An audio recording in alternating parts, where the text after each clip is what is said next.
Hi, this is Joe Polizzi, and welcome to episode 495 of the Content Inc. podcast.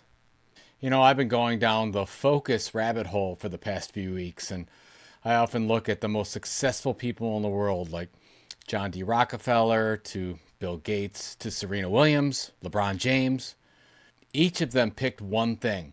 They didn't have a plan B. They became the domain experts around an idea or a craft that changed the world. Now, I've struggled with this one. Obviously, there's no 100% rule on this. I know a few people who became competent at a bunch of different skills and found success. Historically, Leonardo da Vinci is probably the most famous and extreme historical example of a person who thrived with many different skills, often called a polymath. He was not only a painter, think Mona Lisa and The Last Supper, but also an inventor, an anatomist, an engineer, a sculptor, an architect, a musician, and a botanist. He was wildly curious and worked across multiple disciplines, which sometimes slowed him down, but it also led to innovations centuries ahead of his time. Today, Tim Ferriss is a great example. He's written bestsellers like The 4-Hour Workweek, run one of the top podcasts in the world. He's an angel investor in Uber and Shopify and Duolingo. He experiments with fitness and language and startup strategy and many, many more areas. His success comes from extreme curiosity, fast learning, and then teaching what he learns to others. His brand is built around being a human guinea pig.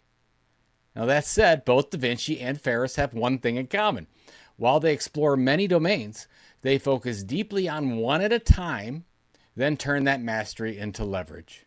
Now, maybe that's the focus we need to be talking about, focusing on one thing at a time. Note, I particularly like this thinking because I'm terrible at multitasking. It's impossible for me. Just ask my wife. But then I think about it, and I can run and listen to an audiobook at the same time. So there's that. Now, why do we fail? Most people don't fail because they're lazy. They fail because they're leaking energy in 1,000 directions. Every half-finished idea, every shiny new opportunity, every unread email and open tab, it all adds up. It chips away at your time and your clarity and your willpower. Now, creators, especially content entrepreneurs, fall into a trap. We think more platforms equal more growth, more ideas equals more leverage, more offers equals more revenue. Now, what actually happens is you dilute your message, you burn out your audience, and you burn yourself out. Here's the truth. The power is in your constraint. The smaller you focus, the bigger your impact. We need to go deeper on one thing at a time. Now, if we look at the data, a University of London study found that switching between tasks drops IQ performance temporarily by up to 15 points. That's worse than being high. The Tilt Creator Economy study shows that creators with one core platform and one offer scale faster and experience less burnout than those juggling 5 different things. And a study published in Psychological Science found that people are significantly happier and more productive when focused on one meaningful task than when we multitask, even if they think they're being more efficient.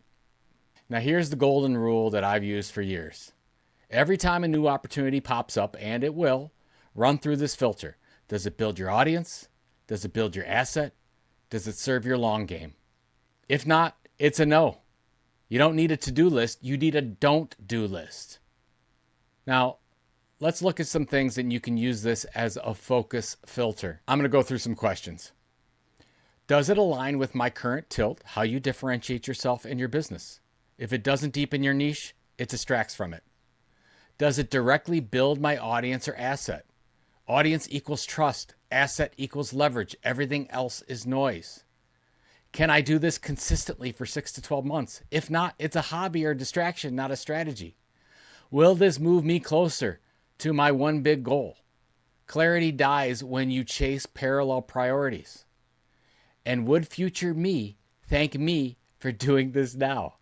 If not, it might be ego or FOMO driving that decision. I'm Joe Polizzi. If you know someone who could benefit from hearing this message, please pass it on. If you haven't subscribed yet, please do. More subs tell me I'm doing something right around here.